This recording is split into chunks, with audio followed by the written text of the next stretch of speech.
안녕하십니까. 매일 아침 조간신문의 주요 기사를 딱 덮으로서 해석해 드리는 조간 딱풀 8월 25일 금요일에 인사드립니다. 자, 8월 임시국회 원래 31일까지 계속될 예정이었죠. 그런데 오늘부터 돌연 중단이 됐습니다. 국회라는 것이 이 국민 생활에 필요한 법안을 정비를 하고 새로 만들기도 하고 개정을 하기도 하고 뭐 그런 일을 하는 곳인데 입법 조치를 하는 게 국회의 역할이죠. 그런데 회기를 중간에 잘라버렸습니다. 왜 잘랐을까 하면은 바로 이재명 방탄 때문에 조기에 끝내버렸습니다. 저번에 작년 4월 달이었던가요? 그 금수안박 그 법안을 처리하기 위해서 국민의힘이 필리버스터를 하니까 그것을 중단시키려고 임시국회 회기를 중간에 잘라버렸죠.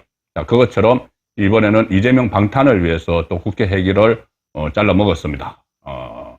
당리당략에 의해서 특정인을 보호를 하기 위해서 그 법으로 정해진 임시국회를 다수당의 힘으로 중단을 시켜버리는 일종의 의회 폭거가 일어난 셈인데, 자, 오늘 데일리안 기사를 중심으로 소개를 드리겠습니다. 데일리안 기사는 민주당 억지로 비핵이 만들었다. 다음 수순은 체포동의안 부결인가? 이 이야기죠. 8월 임시국회 25일 기습 폐해 표결로 밀어붙인 겁니다.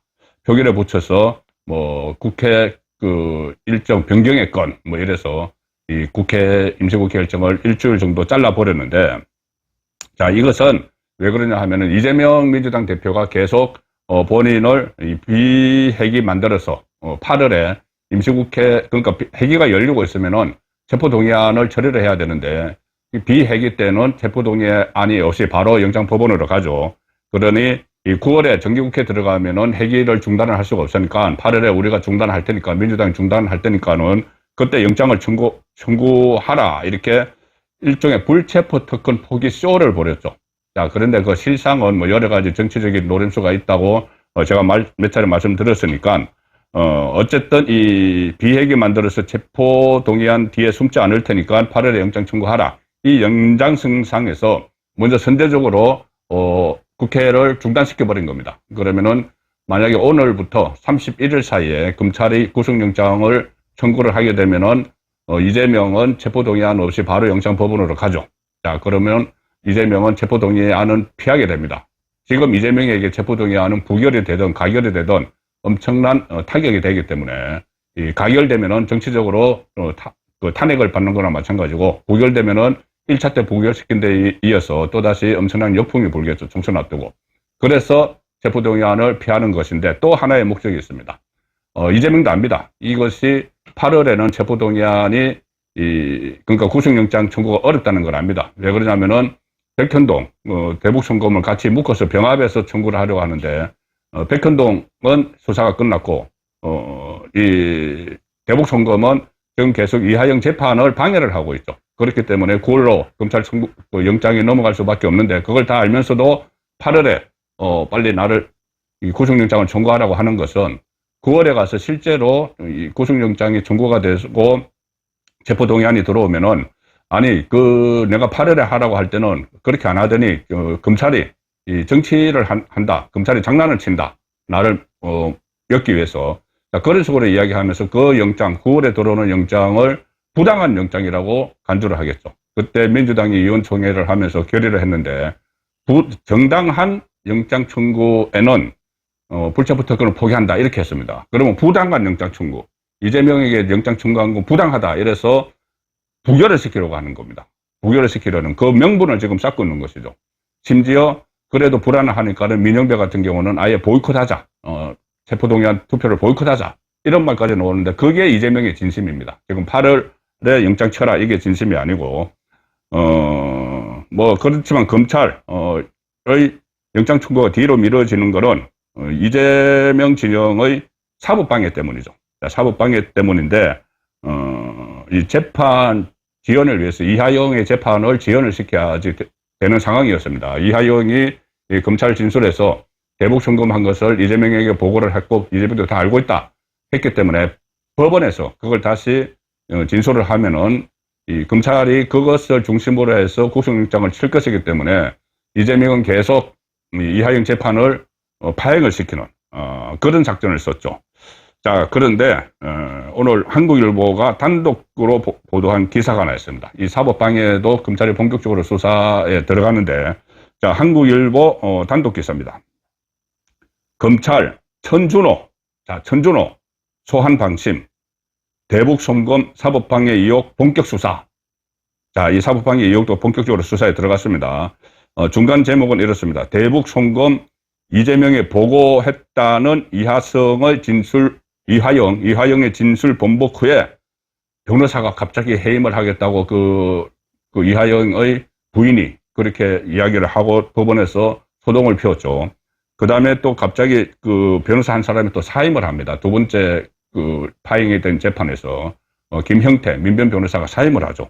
그리고 또 그 다음에는 또 불출석, 그 원래 계속 그 이하영이 계속 그 같이 재판을 받겠다고 했던 법무법인 해강의 서민석 변호사가 또 사임을 하고 불출석합니다. 그래서 재판이 3회나 공전이 됐는데 이 과정에서 검찰에서는 민주당이 조직적으로 개입을 했다 이렇게 의심을 하고 있는 거죠. 그래서 관련자들을 지금 줄소환하기 시작했습니다.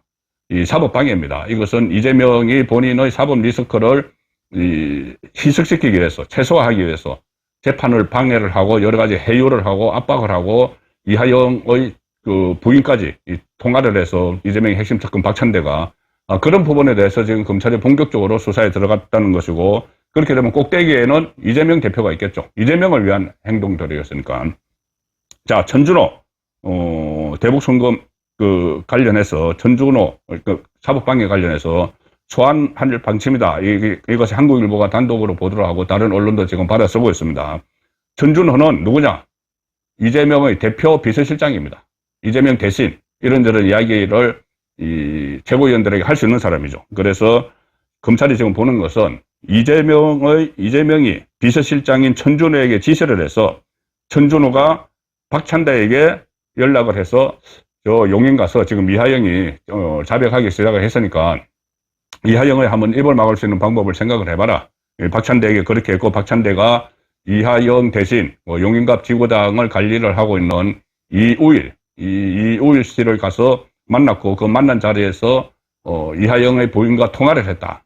자, 그 과정에서 중간에 이재명과 박찬대의 중간에 비서실장이 있다는 거죠. 그럼 결국은 이것은 이재명이 지시를 비서실장이 이행을 했다. 이렇게 보고 있기 때문에 이 천준호에 대해서 소환을 할 방안을 검토를 하고 있는 것이죠. 박찬대도 지금 조만간 소환을 합니다.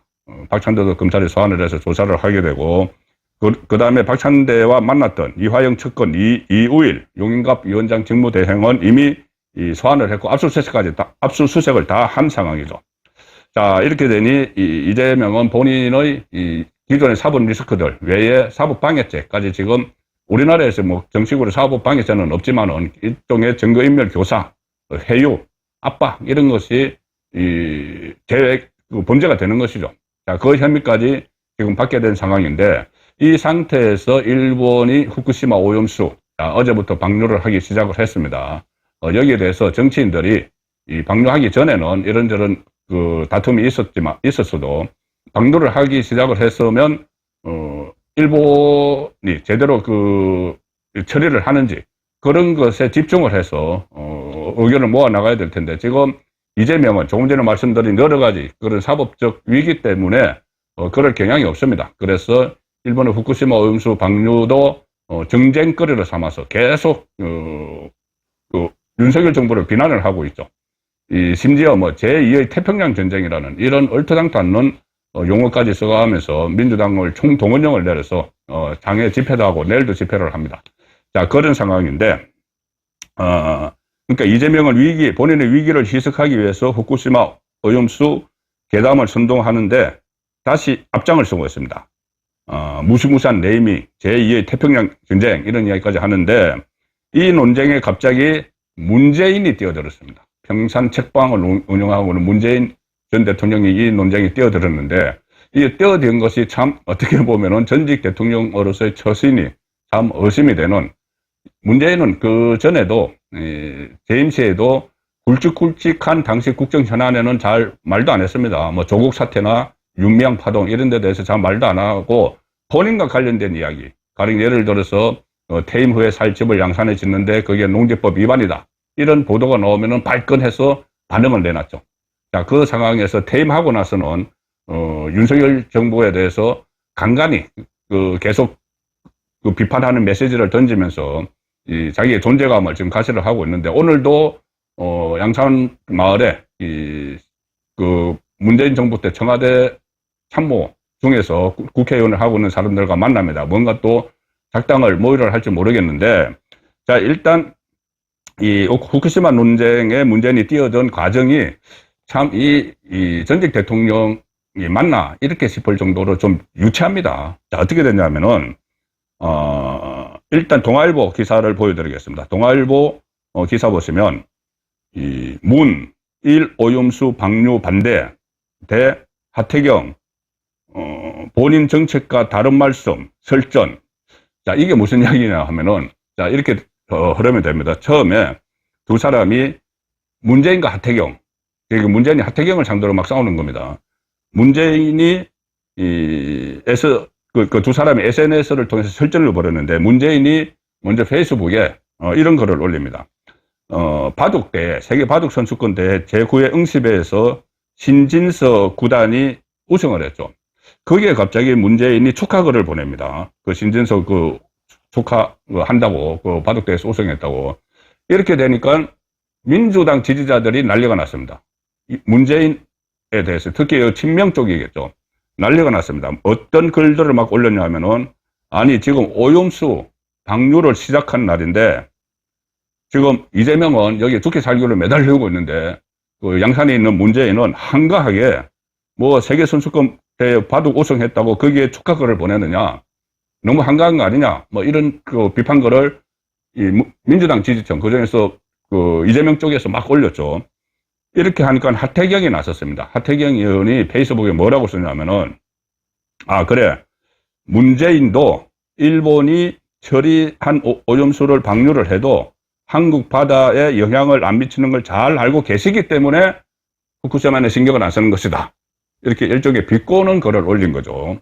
그러니까 문재인 정부 때 외교부 장관 했던 정의용이 그때도 지금과 마찬가지로 IAEA 세계 원자력 기구의 결론에 따르겠다, 이렇게 이야기를 문재인 정부 때도 했기 때문에 지금 민주당 이재명이 그렇게 괴담을 퍼뜨리고 선동을 해도 아마 문재인은 입장이 다를 거다. 일종의 이렇게 약을 올린 것 비슷하게 되는 거죠. 이렇게 되면은. 실제로 문재인 정부 때도 IAEA 결정을 존중하겠다 하고 지금 정부가 거의 비슷하게 갔습니다. 그런데 정권이 바뀌니까 이렇게 돌아선 건데, 자, 이렇게 되면 제대로 이제 뼈를 맞았죠, 문재인이. 그러니까 문재인이 페이스북에 다시 글을 올려서 뭐라고 하냐면은, 하태경 때문에 한마디 안 할 수 없다.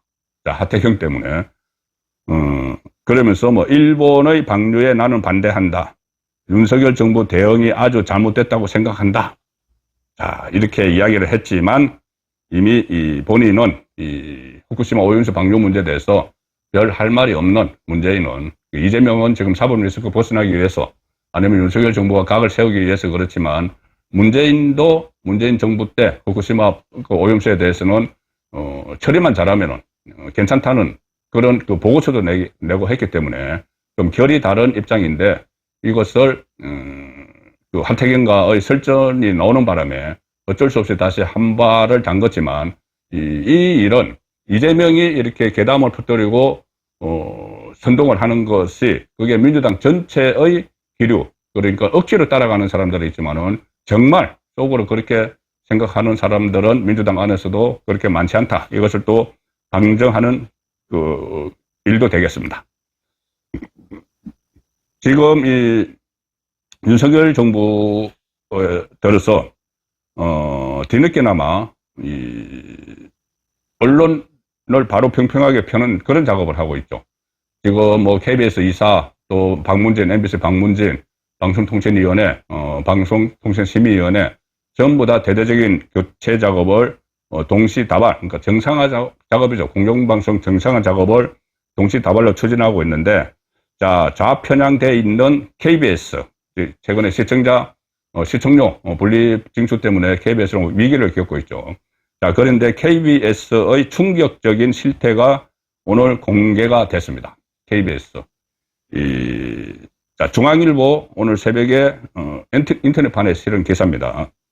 이 단독 기사인데, KBS 무보직 억대 연봉 1666명, 남영진 해임 사유 셋.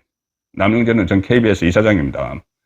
남영진이 14일 날 해임이 됐는데, 그 사유가 세 가지가 있는데, 가장 이 핵심은 KBS의 방만 경영을 방치하고 악화시켰다. 이것이 확인이 됐습니다.